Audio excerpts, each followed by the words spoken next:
Welcome to the Michele Tafoya podcast. Some people think he's controversial. He's served his country in multiple ways, but Colonel Allen West, he has ruffled some feathers. He's going to join us next. Now, it's the Michele Tafoya podcast.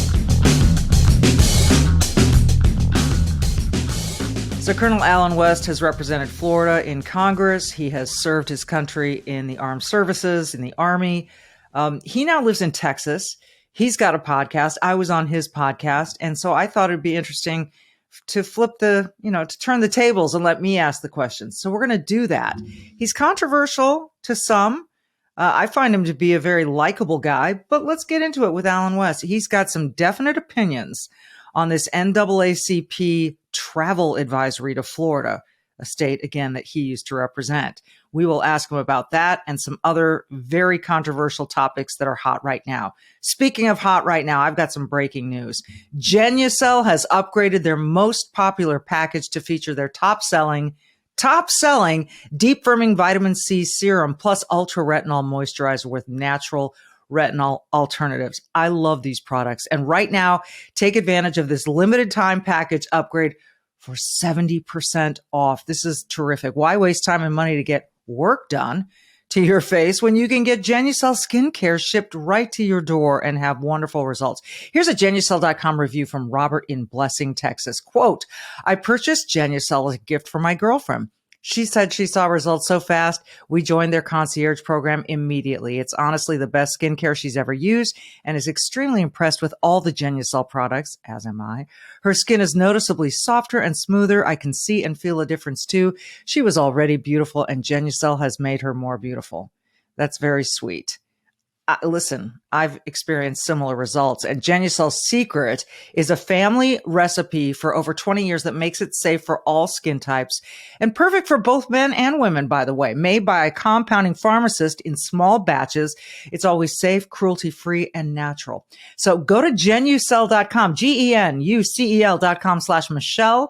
Save over 70% off Genucel's most popular package, featuring both Genucel Ultra Retinol and Genucel Firming Serum. Do not wait. Go to Genucel.com/MICHELE, 1L in Michele, Genucel.com/Michele.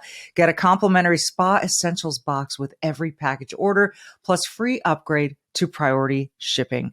Genucel.com/Michele, GENUCEL.com/Michele with 1L. Colonel Allen West, thank you for being here. Welcome. It's my pleasure and an honor to be with you, Michele. And thank you for being on our Steadfast and Loyal podcast. Yeah, Steadfast and Loyal. That is, yes, it was a fun visit. Thanks. I want people to know you. Sometimes we just cut to now. Oh, here's Colonel Allen West. And we don't know all of the layers that brought you to where you are.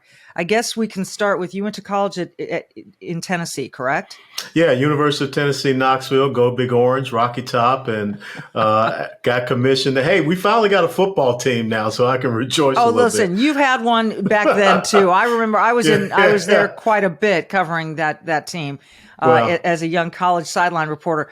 But right after college, you went into the Army, right?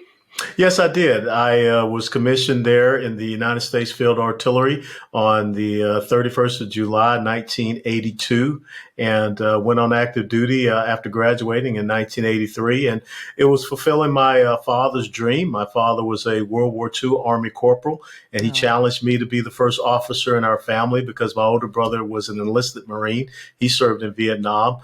So it was a big day. It was the only day that only time I ever saw my dad cry was when he pinned on my second lieutenant bars. And it's a great memory to him. And oh my goodness. I didn't realize that your family was had so much service within it. It makes sense to me. But so this was a father's wish you were fulfilling. But what about it for you? What did it do for you to be able to serve? I mean, obviously you made your father proud. Well, it was an incredible calling to again, follow in the footsteps of a dad who served in combat, and he served in an army that was segregated at the time, but he loved this country, and he told me that there was no greater honor than to wear the uniform of this great nation, and that's what I've always felt. And the incredible thing, Michelle, is that in June I will get the chance to go to Fort Lewis, Washington, just south of Seattle. My nephew, my older brother's son, who is now Lieutenant Colonel Herman Bernard West III, he will be taking command of an artillery battalion, which he saw me take command of 21 years ago. So the legacy just continues on. Oh, that is really cool. I have such admiration for people who are willing to serve, to put them, put country before themselves, really is what you're doing.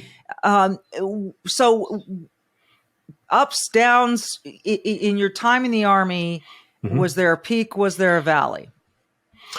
Well, sure. The greatest thing that I can recall being in Afghanistan, watching little girls be able to go to school because they would have not had that opportunity. And I'm the father of two girls. And I just saw in the 2.5 years I was over there, I saw that hope, that dream that we were providing to them, just the same as our daughters have here.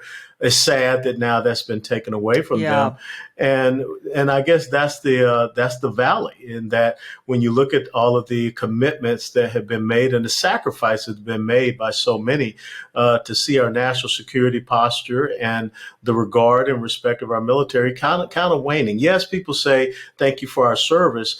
But when you hear about some of the horrific ways that veterans are being treated, we should not have homeless veterans. We shouldn't have jobless veterans. I think we need to do a little bit better job of respecting and regarding those who have been willing to make the last full measure of devotion. I couldn't agree with you more. You decided to serve in Congress in Florida. How did you get to Florida?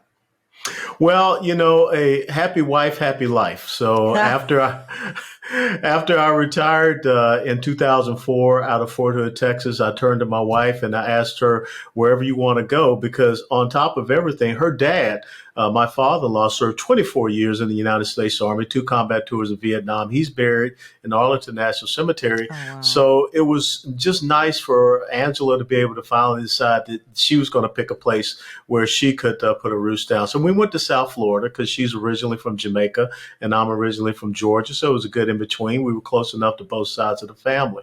And I was challenged by a woman down there to continue my oath of service to the military, from the military to run for office. She said, just because you retired doesn't mean that your oath to the Constitution is ended. And that was really a sucker punch to the gut because I never thought about entering the arena of politics. And so you did not win the first time, but you did win the second time. And what can you tell us about serving in Congress that could make us somewhat optimistic? Right now, we're in the middle of this debt ceiling crisis, as everyone likes to call it. I'm sure it's just going to go to the 11th hour and then it'll all fall into place. But, these theatrics, the drama, the divisiveness, is there anything you can tell us that should make us feel better? Well, I think the thing is, it's a reflection on us as the American electorate, because the people that are there only because we elected them to be there.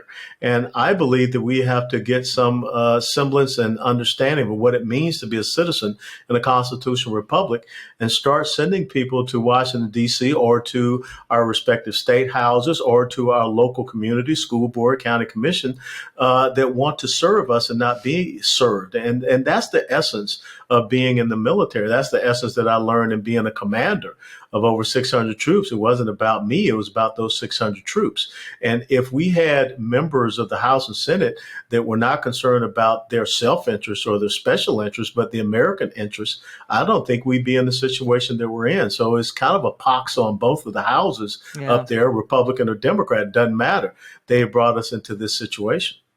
It's interesting that you say that. We had Dan Crenshaw of Texas on the other day, and he talked about both sides being guilty in all of this. We pick teams, we pick our jerseys, and we fight against the other side.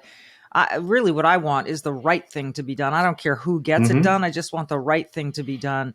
So how confident are you that this debt ceiling thing is not going to turn into a debacle? Well, it's business as usual. They'll go to the last minute and somehow, some way, they'll find some compromised position. But the thing is that I don't know if it will do anything to help the fiscal standing of the United States of America. They'll slap themselves on the back. But we have got to. You can't be $32 trillion in debt. You can't have almost 130 percent GDP to debt ratio. That's redlining your economy. And when you see the downgrading of our credit rating and things of this nature, they've got to understand that we need to have fiscal responsibility. We can't run our houses like this. No. People in business can't run their businesses like this. It seems to me we're pretty smart people here in America for the most. I mean, a lot of us are very smart. We're wise. Even maybe more than being smart more important is to be wise and do things judiciously. And it just seems like we aren't living up to our potential here in the States in terms of decision making and so forth. I want to get to, you're in Texas now, right? Yes, ma'am. Okay. And you did try to run for governor at one point, an unsuccessful bid. What are your future political aspirations at this point? Well, one of the things that I tell people is that I never try to move the chess pieces of my life. I put it in God's hands. There's a favorite scripture of mine, comes from Proverbs 3:5-6. It says, trust in the Lord with all thy heart, lean not upon your own understanding. In all your ways acknowledge him, and he'll make your path straight. And so I was the chairman of the Republican Party of Texas, and I saw, a need for good, strong, principled, and constitutional leadership here in the state of Texas. And look at what is happening. We're being overrun at the border. We are having issues as far as getting educational freedom and school choice passed. As a matter of fact, we can't even get legislation passed here that says we don't want China buying up lands in the state of Texas. So there are a lot of issues that I saw, and it's very hard to run against an incumbent governor. There's no doubt about it. Yeah. But as the British SAS, their motto says, who dares wins. Who dares does win very often. You have a Substack column, which people should know about. And so I love this. The delusion and disillusion of the NAACP. The NAACP is aligned with a political party that has consistently embraced the ideas of physical and economic enslavement when it comes to blacks in America. Well, that should make people want to read even further. And you start again with Proverbs. Even fools are thought wise if they keep silent, and discerning if they hold their tongues. Why did you start with that? Well, if you think about what the NAACP put out at the beginning of this week, this travel advisory for folks going to Florida, and when you consider that the president of the NAACP lives in Tampa, Florida, and has always lived there, how absolutely asinine and insane it was. And that's why I started by saying, even a fool is considered wise if you keep your mouth shut. So why would you open your mouth and confirm the fact? And that's exactly what they have done. And so when you go through that Substack piece, I kind of break down the history of the NAACP and its philosophical alignment and its political alignment, and how they have, aligned themselves with everything that is against the success and the prosperity of the Black community. And furthermore, why would you sit around and talk about don't travel to Florida if you're Black because it's against Blacks, or, it's a terrorist state for Blacks? When in his first weekend in Chicago, Mayor Brandon Johnson had 23 shootings in the Black community. You look at New York City, all the major urban centers, what's going on in the Black community, but the NAACP is not talking about that. No, and it is really interesting. Black Lives Matter until they're in Chicago for some reason, and then it's suddenly ignored. I'm unclear on a lot of this rhetoric, but I think it gets down to politics, right? Everything's political. Yes. And they timed this right before Ron DeSantis made his announcement to run for president. And by the way, quick aside on that, what is your relationship with or knowledge of and about Ron DeSantis? Well, I know of the governor. I've never personally met him. He came into Congress as I was coming out of Congress. He's done a very good job down there in the state of Florida. It's not that he inherited everything. You still have to govern, and you still have to take people through that incredible COVID process. And he took a lot of heat for the decisions that he's made. But I think that when you look at where Florida is, he's got a great record. He's got a great story. I probably would not have taken the risk of making an announcement announcement on Twitter, because now we see some of the glitches and some of the problems. I think it's important that you present yourself before the people. You have a big crowd, a big rally, so everyone can tune in and see it, instead of having this thing where, you have to try to sign on and then there's some glitches or whatever. I think he kind of compensated by going back on Fox afterwards for an in-person interview. But now the whole thing is about getting out there and presenting your image and presenting your message. Those are the two most important aspects. Well, someone put it this morning in the analysis. I mean, I think this will be a blip this is just the beginning, right? And I was on that Twitter Spaces. I was waiting, I was watching, I was hearing the 3 words and then it cut off, and 3 more words and then it cut off, and finally after 20 minutes they reestablished. Look, I don't mind a little risk taking. I think it's interesting. No. And someone pointed out in 2007, Barack Obama had an amazing announcement, but it took him like a year to catch up to Hillary Clinton in the polls. So we're going to forget about this just as quickly as anything because of the news cycle and so on and so forth. It's about endurance. Yes. Yeah. It is about endurance. You're absolutely right. This is a marathon, not a sprint, as the old saying goes. And that's quite an old saying. But let's get back to this. Everything's political. The NAACP clearly timed this with Ron DeSantis. There is a hatred of DeSantis that I think goes to the fact that people think of him as a threat. I mean, he won Florida in a landslide in 2022, and it won every county but 5. I mean, it was an absolute landslide. He's got this beautiful family that I think is going to be his wife is going to be a great, sort of political weapon, if you will, just to be around him. And by the way, I own land. I own a place in Florida. And after that hurricane, the preparation for that hurricane and the response to that hurricane was unbelievably sound and quick and good. So for whatever that's worth, I just want to read a little bit from your Substack. This week began with a bombshell statement from the NAACP invoking a travel advisory for blacks to the state of Florida. The bomb backfired, however. There have been some who have gone as far as making the insidious claim that Florida is a state of terrorism against blacks and LGBTQIA plus alphabet soup people. I would recommend to those making such delusional statements to heed the wise counsel of King Solomon in the aforementioned quote, which we read from Proverbs. There are absurd statements, and then there are statements that reflect a, quote, stuck on stupid level of delusion. And this was one. And Hillary Clinton went with it too. And then our favorites, our ladies on The View, Joy Behar, in reference to Tim Scott, said, Tim Scott, like Clarence Thomas, is a Republican who believes in pulling himself up by the bootstraps. I believe in systemic racism, is essentially what she said. Isn't the pull yourself up by the bootstraps the more hopeful message? It is the more hopeful message. And as you heard Tim Scott articulate, that's not the message that the Progressive Socialists and the Democrat Party wants to have. They want to have the message of not being a victor, but being a victim. And you and I discussed that. Who wants to go out and cheer a losing team? We want to cheer a winning team. But yet you have a political philosophy that wants you to be a loser, because then you have to be dependent upon them. And if you want to talk about systemic racism, as articulated in that Substack piece, look at the history of the Democrat Party. It is the party of slavery. It is the party of secession. It is the party of segregation, of Jim Crow, of lynchings, of poll taxes, literacy tests, all of these things. When you look at the decimation of the traditional nuclear black family, that comes from the policies of Lyndon Johnson, the Great Society. You look at awarding women with a check from government for having children out of wedlock, but the caveat was that you could not have a working man on the home. So the black community goes from 75 to 77% two-parent household to now today 24 to 25%. So all of these things are right there. And it's that I call it the soft bigotry of low expectations. Amen. And that's exactly what Joy Behar and them were saying, is that, don't pay attention to these outliers, Clarence Thomas, Tim Scott, Allen West, or whomever. They aren't the real, indicators of what America is about. America holds you down.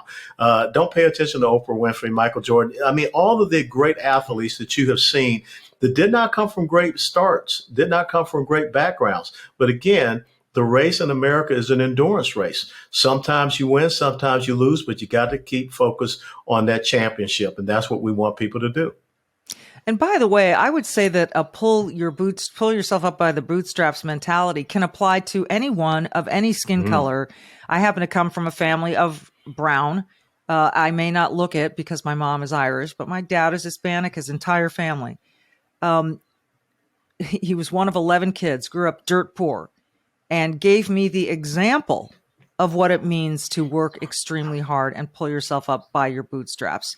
This isn't just applicable to, I would say there are plenty of white people out there. J.D. Vance is a great story of someone who pulled himself up by his bootstraps.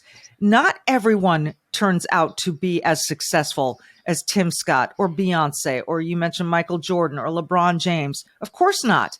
But they're there. They're examples, and they should be illustrative of what is possible. Yeah, we determine success ourselves. And that's why I don't believe in equity, because equity is about an equality of outcomes instead of equality of opportunities. And think about it, Michelle, the people who came here from Vietnam when the communists overran that country and it failed. Now you're looking at second and third generation Harvard educated children. You and my wife know that there were never such a thing as nail salons until these women from Vietnam, most of them came and opened up these businesses, and look at how they're thriving. So that's what we want to articulate. It's not about the color of your skin. It's about the content of your character. Oh, who absolutely said that? Dr. Martin Luther King Jr. I have a question, because you just detailed how the Democrat Party is responsible for so much of the suffering in the past. How did the narrative get turned to Republicans are racists and want to hold you down, and Democrats are the savior? How did that happen? Because Republicans need to go to marketing and communications 101 class. As a matter of fact, you're an impeccable communicator. You should set up some type of, instruction for Republicans to be able to get their message out. The Republican Party was founded in 1854 on one single issue, and that was to end slavery. 13th, 14th, 15th Amendments. Those were all passed by Republicans, no support from Democrats. The very first members, black members of the United States House of Representatives and the Senate, were black Republicans. Here in the state of Texas, the largest state Republican Party in the country, it was founded by black men, the Republican Party of Texas, 150 black men. And it's those simple things that we have forgotten. We don't articulate that, and we allow the other side to dictate the narrative and take over the message. And so I think it's so important, not the faces or the colors of the faces that we have out there. All of us should be talking this message about individual rights, freedoms, and liberty, not collective subjugation, and this positive message of being able to rise above. It's that thing where they say that, the rising tide lifts all boats. Well, the Democrat Party has been out there sinking boats since they first came into being, and we need to draw that contrast. Yeah, there maybe it is some. Maybe I will start a consulting firm. Let's see. You should totally. Let's get into this topic which is also being discussed, and again, this is a skin color issue of reparations. There was a time where I started reading a little bit of Ibram X. Kendi, and I read some stuff, and I thought, God, these stories, some of these are just absolutely tragic and horrific, but they are anecdotal.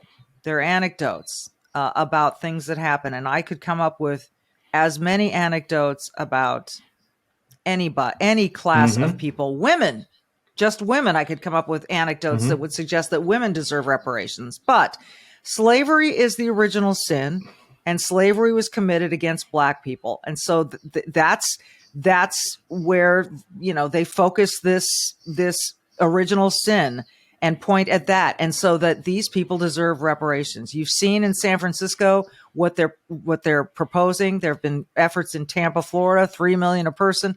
What do you make of all this?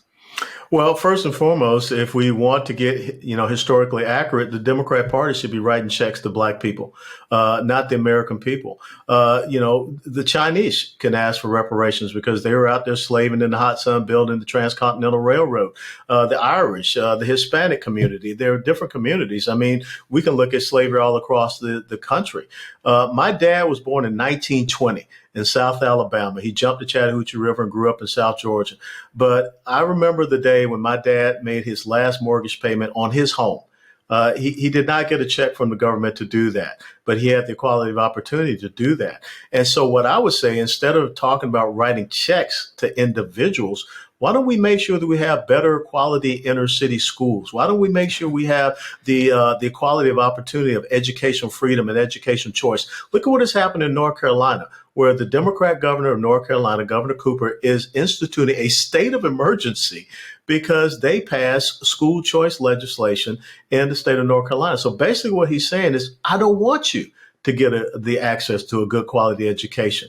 Randy Weingarten, I mean, why don't she go out there and start writing some reparations checks? Because when you look at Baltimore and many of these inner city communities where kids are not functioning at their grade level in math and science. But, oh, by the way, then the left comes back and says that math is racist. I never knew that 2 + 2 equals 4 was racist. So everything comes back to this cultural Marxism, which divides us not just on socioeconomic status, but now on racial status. And how stupid it is that California, a state that was always a free state, wants to give out reparations to people out there who were never slaves. And they want people who were never slave owners to pay people who were never slaves. That's how dumb this whole idea is. It strikes me as dumb too, but it's messaging. It's this desire to stay angry. It's a desire to keep dividing. Do you believe in this simple idea of, like I can make money off of dividing people, and so that's what I'm going to do? Sort of the Al Sharpton approach to life. Is that what really is there for him? Yeah, they're the race hustlers. As a matter of fact, the person that we share a fondness for, Booker T. Washington, talked about this. When he said there's a group of people in the Negro community and the Black community that want to keep these grievances before people because it elevates them, it gives them a position of power, and it also provides them a compensation. And so that's what Al Sharpton is all about. That's what, Benjamin Crump, all of these people are all about, stirring up this pot. And really what I call them are the new overseers on a 21st century economic plantation. To keep this angst stirred up and to keep people held down and to keep people voting for the policies of a party that once used blacks to pick cotton, and now they're using blacks to pick votes. Wow. Do you see any movement there? Because we have seen, the Blexit movement. Yes. We have seen more blacks voted for Ron DeSantis the second time around than the first time around. Is this a legitimate sort of awakening? Yeah, it is. And, I did some time serving with the Marine Corps and, got to know some folks in the Navy. And it takes 5 miles to turn an aircraft carrier around to launch aircraft into the wind. So it's going to take some time when you think about how the left has really done a good job of bombarding their message. But if you start to get to 20% in the Black community, 25% that are, given the Heisman move to the Democrat Party, that sinks their battleship. And it's not just in the Black community, but Michelle, as the chairman of the Republican Party of Texas, my big effort was to get down into the Rio Grande Valley. And in 2020, you saw the Rio Grande Valley flip.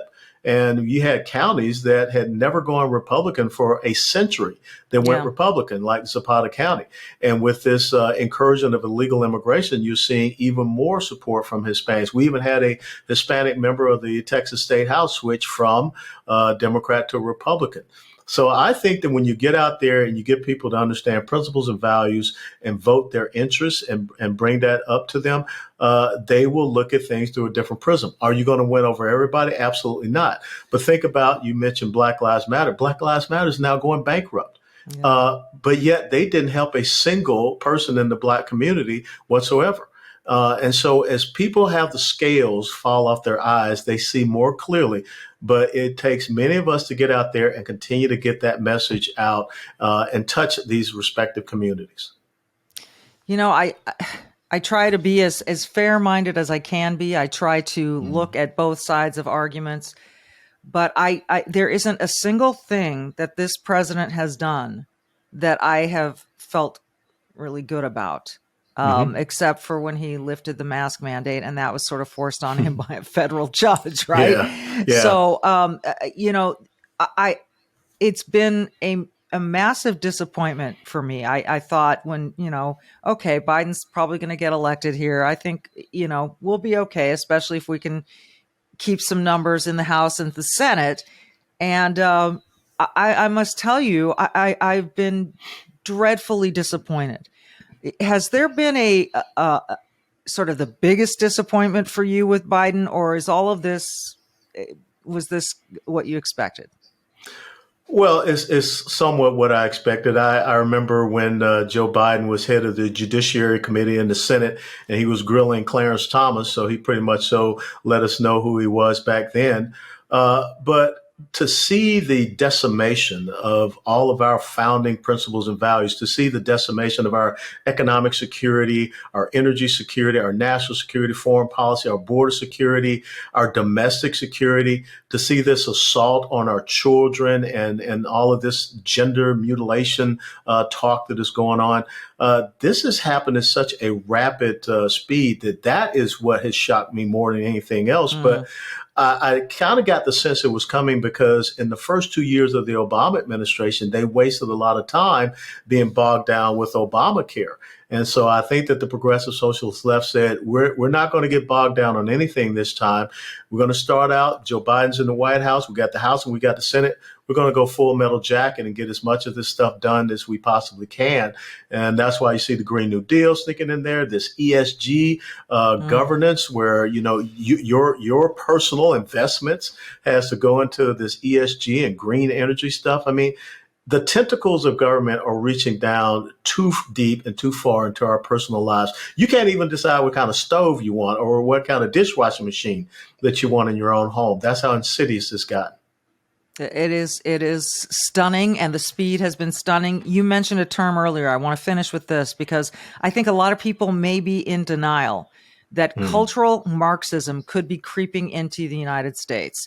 But it is. It is. How would you describe it in a way that people can say, well, damn, that is what's happening? Well, it's what's happening in that, everybody's a racist. Even me, if I don't go along with the agenda of the progressive socialist left, I'm the black face of white supremacy. Yeah.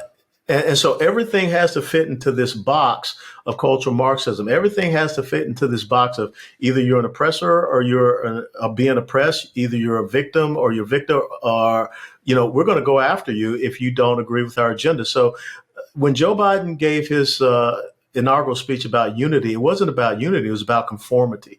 And Winston Churchill said it very succinctly that socialism is a creed of ignorance, it is a philosophy of failure, and it believes in the equal sharing of misery. And that's the path that we're on right now, and we got an opportunity to stop it. Equal share of misery. I forgot about that part. That is, I'd say that everyone's trying to shove it off on everyone. We've all got to be miserable. We can't all be happy, and it's just not the case. Colonel Allen West, great to see you. I hope we can do it again. Absolutely.